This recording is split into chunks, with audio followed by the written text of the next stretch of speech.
Darth Maul should have been unstoppable. From the moment he stepped onto the screen in The Phantom Menace, fans knew they were looking at something different. He was fast, he was deadly, and he carried himself with a menace that felt almost primal. Even his weapon told us this was no ordinary Sith. The double-bladed lightsaber instantly burned into pop culture as one of the coolest weapons ever designed. And yet Maul was wasted. In the same film that introduced him, he was cut down and forgotten. No grand arc, no deeper motivations, no lasting presence across the trilogy. Just one great fight and then silence. It is one of the strangest choices in Star Wars history. To set up a villain so compelling, and then toss him aside before he could even make his mark. But fans never let him go. Action figures, comic books, posters. Maul became bigger in death than he ever was in life. And eventually the Clone Wars and Rebels gave us the Maul we'd been waiting for. A broken survivor consumed by vengeance who rebuilt himself piece by piece. The kind of villain who made every scene feel dangerous. That second life showed us what the prequels missed. A chance to make Maul the true foil to Obi-Wan and the dark reflection of Anakin Skywalker. Instead, we got a revolving door of villains who never lived up to their potential. And Maul was left as the biggest what-if in Star Wars history. And maybe that is why Maul is so fascinating today. Because he is both a failure of storytelling and a triumph of reinvention. He is a character who should have been iconic from the start, but became iconic anyway, because fans and later writers refused to let him die. In this video, we are going to break down the wasted potential of Darth Maul, why his story in the films failed him, how animation redeemed him, and why he remains one of the most compelling villains Star Wars ever created. When Darth Maul appeared in The Phantom Menace, he looked like he was going to be the Darth Vader of the prequels. A villain so striking and so unique that he would define a generation of Star Wars fans. The tattoos, the horns, the quiet menace. He barely said a word but somehow stole every scene. Add to that the double-bladed lightsaber, and suddenly Maul felt like the most dangerous Sith we had ever seen. And then, just like that, he was gone. Think about how little time we actually spend with him in the film. He shows up briefly on Tatooine. He stalks our heroes across Naboo, and then he delivers one of the best duels in Star Wars history. Duel of the Fates is still talked about as one of the most cinematic lightsaber battles ever. Qui-Gon's death, Obi-Wan's rage, and Maul's athletic brutality. It all set the stage for an epic rivalry. Except that rivalry ended almost immediately when Obi-Wan sliced him in half. This is where the wasted potential begins. Because Darth Maul had everything you need for a long-term villain. He was mysterious. He was visually iconic. He was trained directly by Sidious.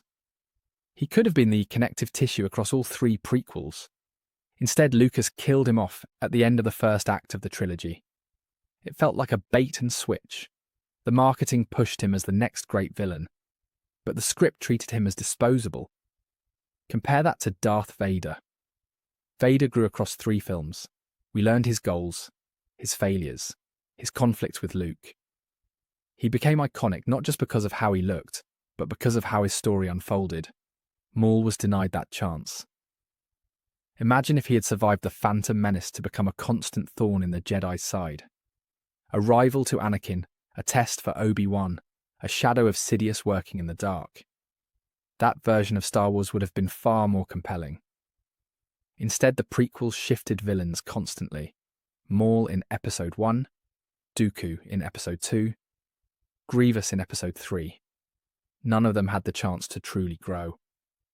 Palpatine was the only consistent figure, and while he is a brilliant character, the lack of a recurring enforcer weakened the trilogy's dramatic tension. Maul should have been that enforcer. He should have been the one Anakin measured himself against and ultimately surpassed. It is worth remembering that Ray Park's physical performance gave Maul his power.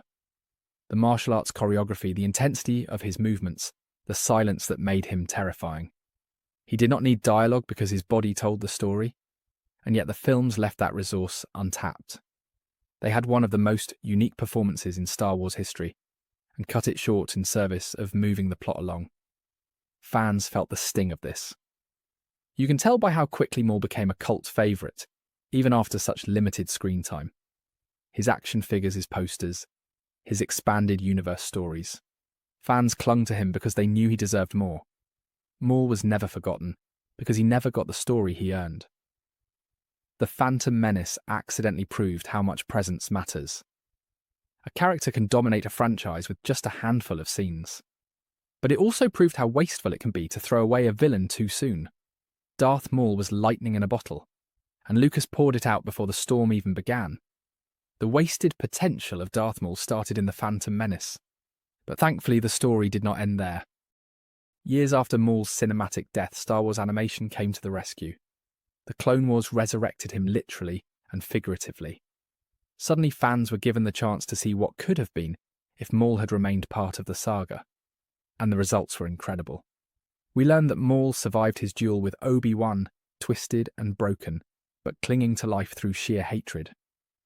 That detail alone reframed his character. He was no longer just a disposable Sith apprentice. He was a survivor. Someone who refused to die even when cut in half. That stubborn will to live became the core of his character. It transformed him from a silent assassin into a tragic figure. Clone Wars gave him a brother, Savage Opress, and together they carved a bloody path across the galaxy. They built alliances with crime syndicates, raised armies, and challenged both Jedi and Sith. For the first time, Maul was not just a weapon. He was a leader. And more than that, he was a visionary. His conquest of Mandalore remains one of the most shocking arcs in all of Star Wars animation.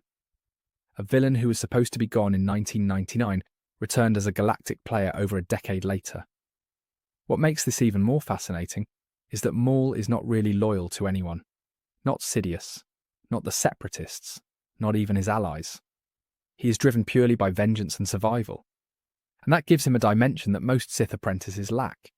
He's not scheming to replace Sidious, or to build an empire of his own. He's lashing out against the universe that abandoned him. That makes him dangerous in a way that transcends politics. He is a walking embodiment of rage. His rivalry with Obi-Wan also deepened in the Clone Wars. No longer a quick duel, at the end of a movie, it became a years-long obsession. Maul killed Satine to torment Obi-Wan. He hunted him across the galaxy. And when they finally faced off in Rebels, it was not just another fight. It was the conclusion of decades of pain and hatred. That final duel, lasting only a few seconds, was proof that sometimes less is more. It was intimate, symbolic, and tragic. All of this storytelling proved something important, that Maul had always been more than just a cool design. He was layered, he was tragic. He was the kind of villain who forces us to question what makes someone evil. Was Maul born a monster, or was he forged into one by Sidious? His story suggests the latter. That beneath the horns and the fury, there was a broken soldier who never stopped fighting. Rebels continued this theme, Maul wandering the galaxy half-mad, obsessed with finding a purpose.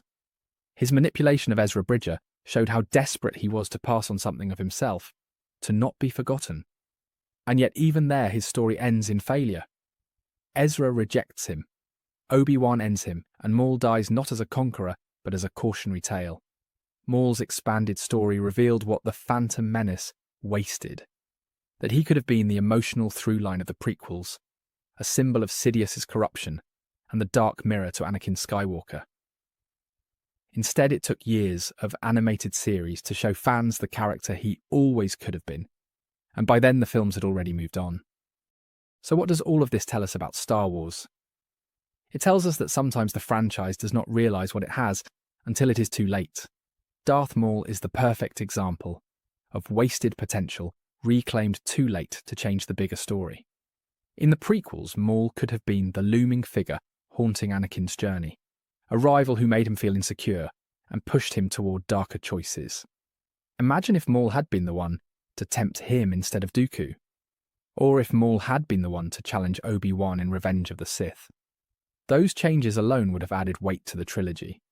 Instead, we got a revolving door of villains with no consistent face for the heroes to fight.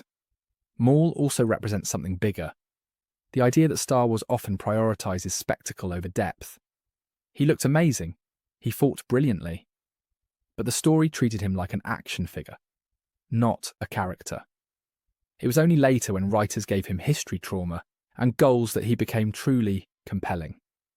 That says a lot about how villains are often mishandled in blockbuster storytelling. Style without substance is never enough. And yet Maul also shows the power of second chances. Because animation and later canon works breathed new life into him, he became one of the most beloved figures in the saga. His story arcs in the Clone Wars and Rebels are now considered essential viewing. That is a rare thing. Few characters get that kind of resurrection, and even fewer succeed. There is also something poetic about how Maul's journey mirrors Star Wars itself, full of wasted potential, questionable decisions, and later attempts to fix what went wrong. Just as the franchise tries to reconcile its mistakes, Maul tries to reconcile his own broken existence. That parallel makes him strangely symbolic. He is Star Wars' cautionary tale both in and out of the story. Fans still debate whether Lucas made the right call in killing him. Some argue his limited screen time made him more mysterious. Others argue he should have been the face of the prequels. Either way, the fact that people still argue about it proves just how impactful he was. Few characters with so little dialogue have generated this much conversation decades later. At the end of the day, Maul is a reminder of how important villains are to storytelling. They need time, space, and growth to leave a mark. Without that, they risk becoming wasted potential. And that is exactly what happened in The Phantom Menace. A brilliant character cut short. But even wasted potential can inspire greatness. And in Maul's case, it did. Because despite his flawed beginnings, he became one of the most fascinating, tragic, and unforgettable characters in all of Star Wars. His story is proof that sometimes what looks like failure can eventually become legend. Thank you for watching. Be sure to like, subscribe, and hit that share button. My main channel is Critical Analysis Hub, where I post Star Wars content about the movies. My secondary channel is Critical Analysis Hub Plus, where I focus on the shows of Star Wars. And my third channel is Critical Analysis Hub XP, where I post comic books. Be sure to take a moment and check them out. Thanks, and may the Force be with you.